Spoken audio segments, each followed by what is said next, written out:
No DQ Galaxy, we are live with a recap of Monday Night Raw for September 9th, 2024. Shout out to everybody watching this, whether it's live or on demand. I hope everyone's doing well out there. A very newsworthy show. The announcers were hyping it up at ringside. Raw was in Calgary, Alberta, Canada. I like how the announcers are kicking off the show and talking about what is going to happen. It actually reminds me of WCW Monday Nitro when Tony Schiavone and Larry Zbyszko would be there at ringside talking about what was going to be happening on the show. I like it a lot. I think it's a nice touch. I'm glad that they're doing that again. And I do want to give some praise to Joe Tessitore. I thought he was considerably better this week. This was his second week, and I think that he was a lot more comfortable this week. I felt like he was more loosened up. He had more energy. He just felt like he was already getting used to it and was noticeably at a different level than he was last week. I think he's going to be a keeper. I think this is a really good sign. Week 2, he definitely sounded better than week 1. Now, we have some news, which I will talk about before we get into the show recap. Raw is going to be moving back to 2 hours. Now, this is not necessarily a permanent change, but for October, November, and December, the final 3 months of Raw on USA Network, it will be a 2-hour show. Very interesting. What's funny is we've all been wanting 2-hour Raws, but Raw has a bigger roster than SmackDown, and ultimately some people are going to lose TV time because of this. How will WWE counteract that? How will they deal with it? That remains to be seen, but I'm all for 2-hour shows. They're going to fly by, these 2-hour Raws coming up. I'm very much looking forward to it, and the question is, will Raw stay 2 hours? If the fans love the 2-hour shows, will Netflix and WWE decide to make it a permanent change, or will Netflix want that third hour? Will WWE consider something else as an additional hour with Netflix, maybe some extra specials or some other kind of content on Netflix? We'll have to wait and see what happens, but this is very interesting. Even if it's just for 3 months, Raw will be 2 hours again. I'm excited. I'm stoked for that. Now, let's get to the Raw episode. The first hour was 100% commercial free. We had American Made versus the Wyatt 6. This was an 8-person mixed match. You had Uncle Howdy out there watching the match at ringside in his rocking chair. This was a very entertaining opening match. Just lots of action. Nikki Cross going right after Ivy Nile. Everybody was brawling all over the place. We had the weapons, kendo sticks, trash cans. We had tables brought into the mix. Eric Rowan was double choke slammed through a table by the Creeds, and they buried all of the weapons on top of him, all the plunder. And then American Made triple teamed Joe Gacy for a while, but eventually Eric Rowan was able to rise up, and he actually took a piece of the barricade and used it as a weapon. That was pretty cool. That was a nice visual. Then Loomis put Brutus through a table with a leg drop. He came off the top. They went through the table. And then Gable put Joe Gacy through a table with an angle slam, an avalanche angle slam. And The crowd was happy because they wanted tables and they got 3 table spots in this match. And Gable put on the ankle lock, but then Ivy Nile broke it up, hit him with a kendo stick. Nikki Cross ended up making the save. I messed something up here. Ivy Nile came in to help Gable. And then Nikki came in. And then we had a pretty cool spot where Nikki gave Gable a German suplex. Crowd popped big for that. Crowd was chanting, "Holy shit." Unfortunately, we got the censorship. So that's still going to be a thing with USA Network, unfortunately. Maybe that will change with Netflix. Crowd was also chanting, "This is awesome." Then Gable got a little bit distracted by Uncle Howdy. Rowan took advantage. He gave Gable the claw choke slam onto the steel steps. And then Uncle Howdy came in. He wasn't interfering up to that point, but he was like, to hell with it. He came in, got involved with the Sister Abigail, and then Loomis pinned Chad Gable to give the win to the Wyatt Six. I really enjoyed this match. It was a lot of fun. And Caleb, I will get to your super chat in just a few moments. I definitely will not forget it. So stay tuned. It was confirmed that we will have Rhea Ripley challenging Liv Morgan for the women's championship at Bad Blood. No surprise there. Solid match to have on the Bad Blood card. Finn Balor then came to the ring for an in-ring promo, and he talked about how Damian Priest ruined Judgment Day. Balor brought up how last year he was on the verge of winning the title. Damian Priest had that briefcase, though, the Money in the Bank, and screwed him over, lurking around with the briefcase. He called out Damian Priest. Priest came to the ring. Priest said he'll let Balor talk, but then he was going to drop him on his ass. And Balor said he is no longer the sidekick of Damian Priest. He said that Priest and Rhea are going to fall on the same knife because Balor was challenging Priest to a match at Bad Blood, which of course Priest accepted, but then Judgment Day showed up. They attacked Damian Priest. Rhea Ripley, who was still selling her injury, she had a crutch. She came out there. Liv Morgan attempted a cheap shot, but that was not successful. Rhea turned her attention to Dominik. She was going to use the crutch, but then Liv Morgan went after the injured leg of Rhea Ripley. Judgment Day beat down Priest and Rhea. Priest got hit with the championship, and then Priest actually put himself, shielded Rhea Ripley from the crutch, and it ended up being Priest who took the beat down with the crutch. And then Jey Uso finally showed up. It's about time. Jey Uso ran out there and made the save with a steel chair. Great segment here to build up the Bad Blood matches. I thought this was very well done, and I love how Priest shielded Rhea Ripley from the damage. What a guy that Damian Priest is. We had Braun Strowman talking about the Fatal 4-Way match to determine Braun Breaker's next opponent for the IC title. Strowman said his injuries are still bad. Last week's match did not help him at all, but he said a wounded monster is even more dangerous. Then Braun Breaker got in his face, said he doesn't have to be at Strowman's size to be a monster. And he said that the only reason Strowman is standing is because Strowman has never been in the ring with Braun Breaker, and he actually hoped that Strowman would win the main event. Stay tuned for that.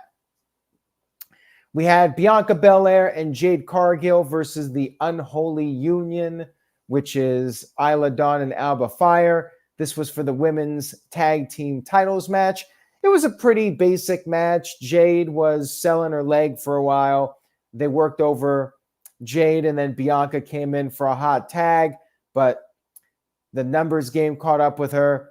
Eventually, Jade was able to come to the aid of Bianca, and then the champions hit their double team finisher to pick up the win and retain the titles. Yeah, it was probably the not that it was a weak point of the show. I get it. The former champs get their rematch. But yeah, it was the most predictable part of the show. And I'm glad that the champs actually have a successful title defense. And then backstage, we had a little tease of Damage Control potentially going for the titles. We got into hour 2 of Monday Night Raw. And before that, we had a backstage confrontation between LWO and Judgment Day. Then we had the return of the man, the myth, the legend, Bret, the Hitman Hart, coming down to the ring in Calgary. So as you would expect, massively over. Bret chants in the Calgary Saddle Dome. This was the venue where they held the Calgary Stampede pay-per-view from 1997. One of the best wrestling pay-per-views of the 90s. If you've never seen it, I highly recommend it. The main event especially, but the whole show was really great. And the main event was awesome when it was Team Canada versus Team USA. So yeah, Bret back in the Saddle Dome. Great to see him. And he talked about how nobody takes more pride in him than being a Canadian champion. And he said that Canadian champions would never back away from a challenge. And this led to the world champion, Gunther, coming out there. And Gunther had a few words for Bret. He was getting heavily booed. And he said Bret was the best there was. Gunther said he's now the best there is and the best there ever will be. He did say while Bret is a childhood hero, Bret was his second favorite because his number one favorite wrestler is Bill Goldberg. I thought he was going to say Shawn Michaels, but then he went Bill Goldberg, and I was like, whoa, that was quite the line to get heat. I thought that was brilliant using the Bill Goldberg line. Perfect. Loved every moment of it. And then Sami Zayn showed up and he told Gunther to prove that he's the best there is. Sami Zayn wanted part 2 for the World Heavyweight Championship. Gunther said Sami Zayn is not in his league and in fact not even in Bret Hart's league. So the answer was still no. He walked out of the ring. Bret called Gunther a yellow-bellied coward. And then Gunther went back towards the ring, but then Sami Zayn got in his face. A brawl interrupted between the two of them. And Sami Zayn got the best of Gunther. You had the officials come out there and Gunther retreated. They're definitely setting up Gunther versus Sami Zayn for the title. Great segment. Perfect usage of Bret Hart. And it builds up some momentum for this match. I loved it. Excellent segment. We had Braun Strowman backstage with Pete Dunne. But then Sheamus attacked Pete Dunne, tried to hit him with a shillelagh, but officials had to break it up. We then had Dominik Mysterio versus Dragon Lee. Pretty good match here, back and forth with these two. Dragon Lee built up some momentum after the commercial break, came off the top with a double stomp, but then JD McDonough put Dominik's foot on the rope.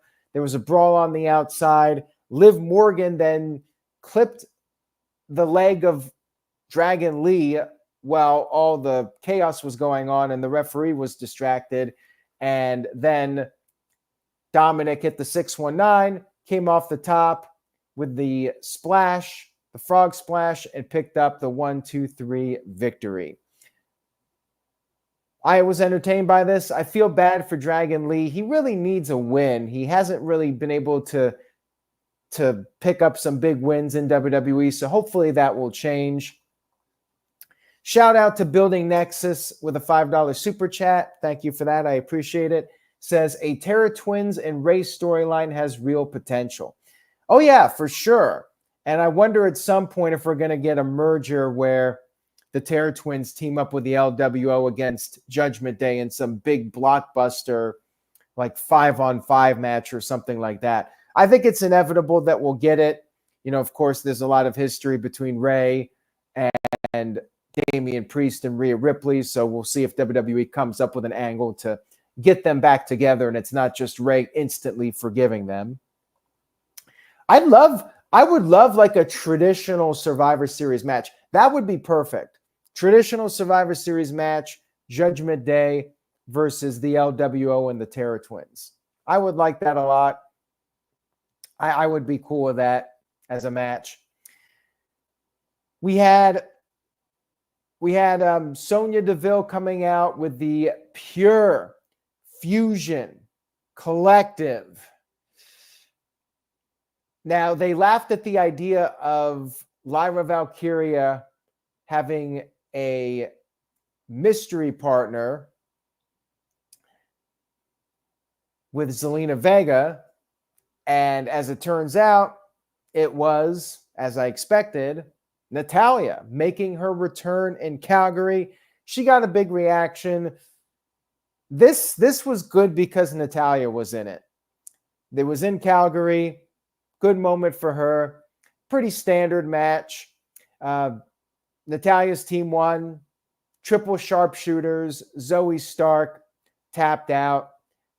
Natalya was the saving grace of this. I really don't care about the Pure Fusion Collective, but I'm happy for Natalya that she got her moment. And they also had a little segment backstage where Natalya and Bret Hart embraced.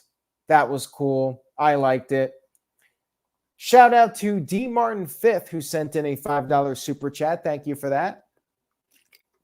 Says the Pure Fusion Collective sounds like a name that you can get 30% off at Hot Topic. You're right. It's a terrible name. They have new music, which is still generic music. Quite frankly, I think they should just use Zoe Stark's music. She actually had a pretty good theme song, but she struggled to really get a reaction from the fans. This new faction, something's not working. They got to change it up. I don't know what it is, but the name for starters, I think, needs to be changed. Just my opinion. We had Drew McIntyre come into the ring, and I agree with Walter. Like, what were the names that were rejected for this group? Drew McIntyre came to the ring. Crowd was chanting CM Punk, and he encouraged it. He was trying to lead a chant, and he said the chant is now in memory of CM Punk because he ended CM Punk's career. He beat CM Punk at SummerSlam. Punk just touched a couple of corners, and McIntyre said Punk was an arrogant prick, but now he's moving on to the World Championship. He also talked about his Hollywood movie with Dave Bautista. And then he turned his attention to Wade Barrett. He said he's afraid he's got some bad news, and it involves Wade Barrett, one of his oldest friends. He wanted to know why Wade stepped in his way and saved CM Punk from even more damage. He said he's not angry. He's just disappointed. And he warned Wade to not do it again. Wade was not going to tolerate this crap. He took off his headset. He stood up.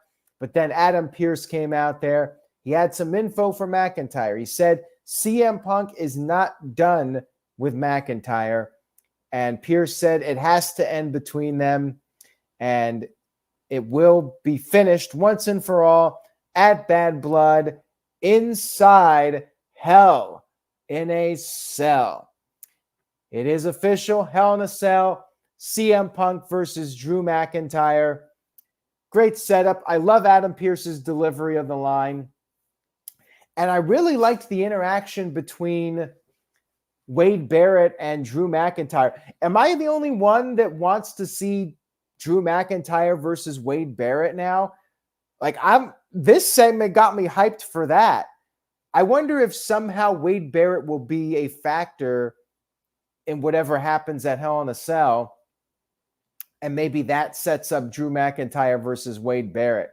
Like, I'd love to see Wade Barrett come out of retirement and have a match with Drew McIntyre now. So they got me hyped for that. I don't know if that was a sign of things to come or what it was, but I thought what they did was highly effective.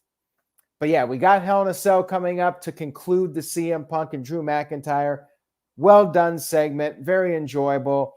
And now I'll get to Caleb Jacobs and his $2.35 super chat. Thank you, Caleb. He says, sorry, off topic. CM Punk is definitely winning. You never know, though. And could Wade Barrett be swerving everybody and actually help Drew McIntyre win Hell in a Cell? I mean, there are multiple ways it can go. Maybe there's interference, maybe there's not. But one would think CM Punk is winning and going on to face Gunther at some point, but I would not rule anything out at this point. We'll see what happens over the next couple of weeks. CM Punk will be back on next week's show, and we still have a good 4 weeks left of build up, and I'll have to see what happens before I make a strong prediction on that match. But yes, as of right now, I would say CM Punk wins. Nothing's for sure, though. Moving on here, we had Karrion Kross talking backstage to The Miz. Now that Odyssey Jones is off TV, they've moved in a different direction. And Xavier Woods talked to Miz after Kross left. He was hoping that Miz wasn't listening to Kross, but Miz said that Kross has a point. Miz has been in a rut, and that's something Xavier cannot understand. Miz left, and then Kofi Kingston came over and said that he got a tag team title match for the New Day on next week's Raw against Judgment Day. I'm disappointed by the whole storyline. I feel like they've given up on whatever they were going with as far as a potential New Day split, but maybe not. Maybe they'll come up with something else. We'll see. I had my hopes up. And now because of Odyssey Jones being gone, we could be back to the drawing board. Maybe I'm wrong, though. Maybe they still have some plans for this. We had Rey Mysterio versus Finn Balor, and in this match, Judgment Day and the LWO were banned from ringside. Now, this wasn't too much of a match. This was more designed to build up Balor for Damian Priest. Rey had an early start, but then Balor took control, and then Balor applied this half Boston Crab in the ropes, which you cannot do that. The referee gives you a 5 count. You have to break the hold in the ropes. Balor refused to let go, so the referee called for the bell. It was a disqualification, but Balor kept the attack going on Rey Mysterio. I'm not sure why the LWO didn't come out once the match was over, but Balor looked really strong, as Matthew pointed out, giving him some momentum. I actually thought this was a good usage of a DQ. Puts over Balor as a badass heading into his match with Damian Priest. We had Dragunov promo backstage. Braun Breaker approached him, said he's already beaten Dragunov, but he has no problem doing it again. Then Jey Uso came to the ring for the main event. We had our Fatal 4-Way IC title #1 contender match. Dragunov, Pete Dunne, Braun Strowman, and Jey Uso. Shout out to Building Nexus, who sent in a $5 super chat. I appreciate it. Says, also hope Rey doesn't automatically forgive Rhea Ripley and Damian Priest. I agree with that, and we'll see if they come up with something for that. Maybe they should have come out there to help Rey as a sign of good faith that they want to bury the hatchet with Rey Mysterio. But they can always do that on a future show. where maybe Ray needs some help, and that's when Damian Priest and Rhea Ripley come out there. Anyways, main event. This was a great match. They booked it very well, made the most out of Braun Strowman. He was dominating at times, although he did charge at Pete Dunne and crashed into the barricade, hurting his ribs. That took him out for a while, but he came back in it, did the Strowman Express. They were trying to triple team him. That didn't work. He broke free. He took everybody down, and then he was going to use the table. But then we had the return of Bronson Reed. Bronson Reed splashed Strowman out of nowhere, putting him through the table. The crowd chanted, "Holy shit." Of course, it got censored again. So Strowman was completely out of the equation. You had Dragunov coming off the top, going for a coast-to-coast to Dunne, but Jey Uso caught him with a super kick. And then Jey Uso hit a spear to Dragunov. Pete Dunne attempted to steal the win, and they did a great job here with this false finish. The crowd really bought into it. But Dragunov was able to kick out. And then Dragunov hit the H-bomb to Pete Dunne, but then Jey Uso came in with the super kick. Dragunov was sent out of the ring, and then Jey Uso came off the top with the frog splash or the Uso splash, got the 1-2-3 victory.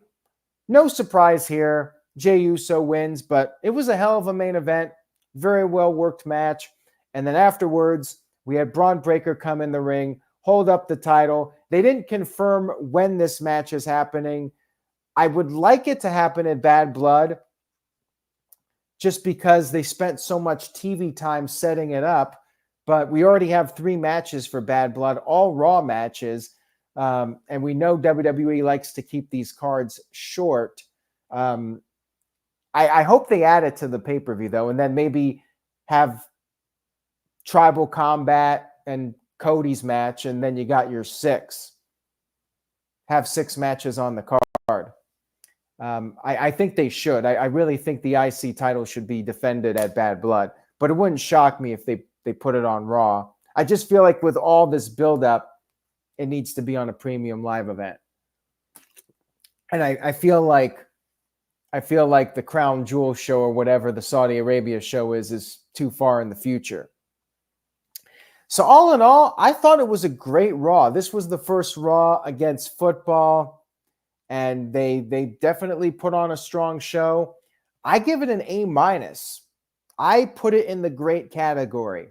I think that they had some strong angles to set up Bad Blood, and we got some quality wrestling on the show. I enjoyed the Wyatt 6 match at the beginning. I enjoyed the main event. I thought that was a great match, and it was cool to see Bret Hart. Natalya came back. Yeah, big thumbs up for me on this week's Raw. Best Raw in several weeks. And looking forward to next week. And I'm looking forward to the 2-hour Raws. I'm ready for it. We'll see how it goes, if it becomes a permanent change or not. I feel bad for wrestlers that might lose TV time, but I think it'll make for an overall better experience for fans. I don't think we need the 3-hour shows. Even though I have been enjoying Raw more than I have in years. Honestly, I think Raw in 2024 has maybe been at its highest quality since Raw went to 3 hours. And that's over 10 years. But you know what? I say let's do it. 2-hour Raws, I'm ready for it. Anyways, thank you all for watching. I appreciate your viewership and support. If you liked the video, please give it a thumbs up on YouTube. Tell a friend about the channel. Please keep spreading the word. Word of mouth is very important. It goes a long way. If you could just tell one person, a Facebook friend, somebody you follow on Twitter, or somebody you interact with on another message board or social media outlet, just let them know. Have them check out the video. Vouch for me. Vouch for No DQ. Much appreciated if you could do that. Thank you all. Take care. Have a great week. Say yes to NoDQ.com, and I will see you all next time.